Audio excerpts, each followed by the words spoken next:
Baik, sementara tunggu di mahsyar tadi ada yang saya lupa, ada 7 golongan yang dinaungi oleh Allah pada saat itu, tidak kena panasnya matahari. Yang pertama imam yang adil, ya, pemimpin yang adil.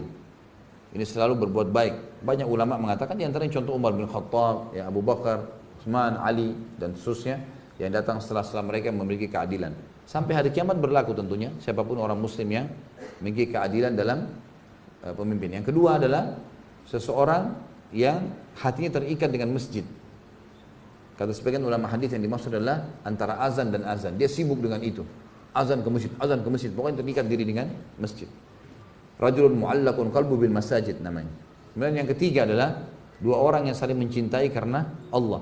Berkumpul karenanya, berpisah karenanya. Dan ini disunnahkan teman-teman sekalian, kita saling mencintai karena Allah. Antum cari siapa di antara sesama jenis, laki-laki dan laki-laki, perempuan dan perempuan. Dia menyukai saudara muslim karena ibadahnya, karena luar biasa ibadah sholat malamnya, majelis ilmunya, segala macam. Dia datang dan sunnah mengatakan saya mencintai kamu karena Allah. Lalu dijadikan sebagai sahabatnya yang selalu dia komunikasi setiap hari, jadikan partner dimanapun dia pergi. Ini sunnah Nabi SAW.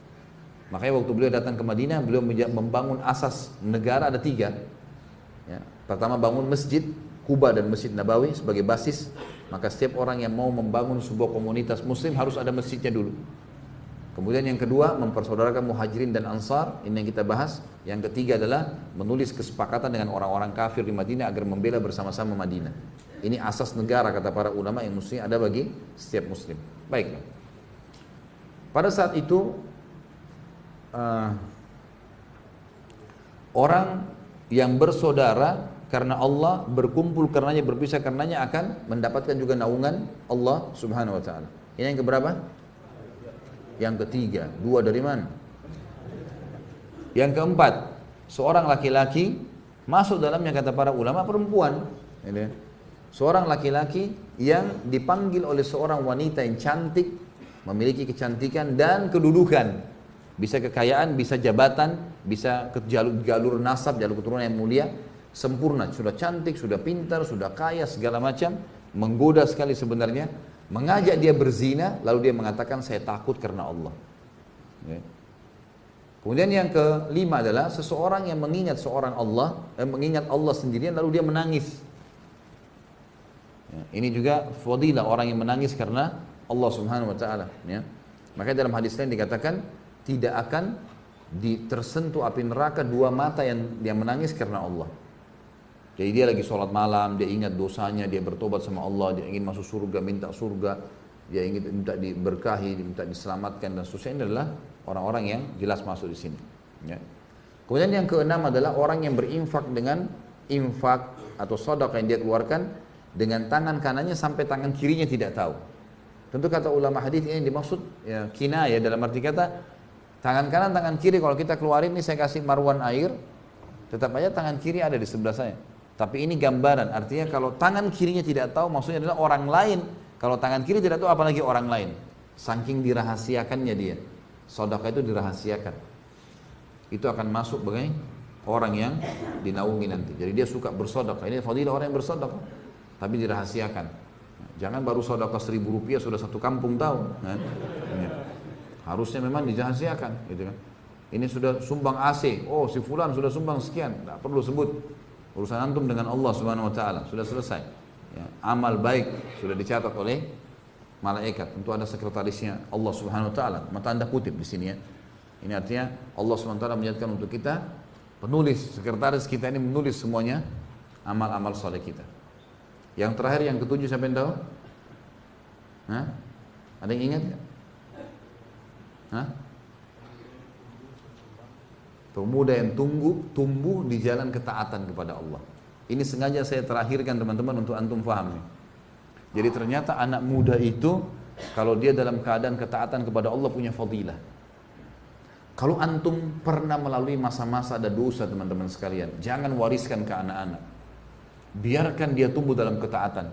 Kalau kita baru bisa baca Quran di umur 20 tahun, 25 tahun, 30 tahun teman-teman, anak kita harus hafal Quran di 6 tahun. Target harus berubah. Ini punya fadilah sendiri. Jadi anak muda yang tumbuh dalam ketaatan Allah. Sampai kata Nabi SAW dalam hadis lain, Inna Allah yu'jubu min syabin laysa lahu sabwah. Allah kagum dengan anak muda yang tidak ikuti hawa nafsunya. Allah Azza wa Jalla pencipta kagum dengan orang ini. Dan anak muda, kata ulama, masuk dalam hitungan syariat 40 tahun ke bawah. Ada sebagian menyebutkan 50 tahun ke bawah, itu masuk semuanya dianggap anak muda, masih muda, di kalangan muda gitu. Makanya para nabi-nabi dinobatkan menjadi nabi umur berapa? 40 tahun, gitu kan? Puncak-puncaknya Nabi SAW mendapatkan kemenangan di umur 50 sampai 60 tahun. Karena fase kemenangan di mana? Di Madinah, 10 tahun terakhir. Nabi SAW meninggal umur 63 tahun kan? Jadi kalau kita mundur 10 tahun berarti umur 53 tahun tuh fase keemasan. Sampai 63 tahun beliau meninggal dunia.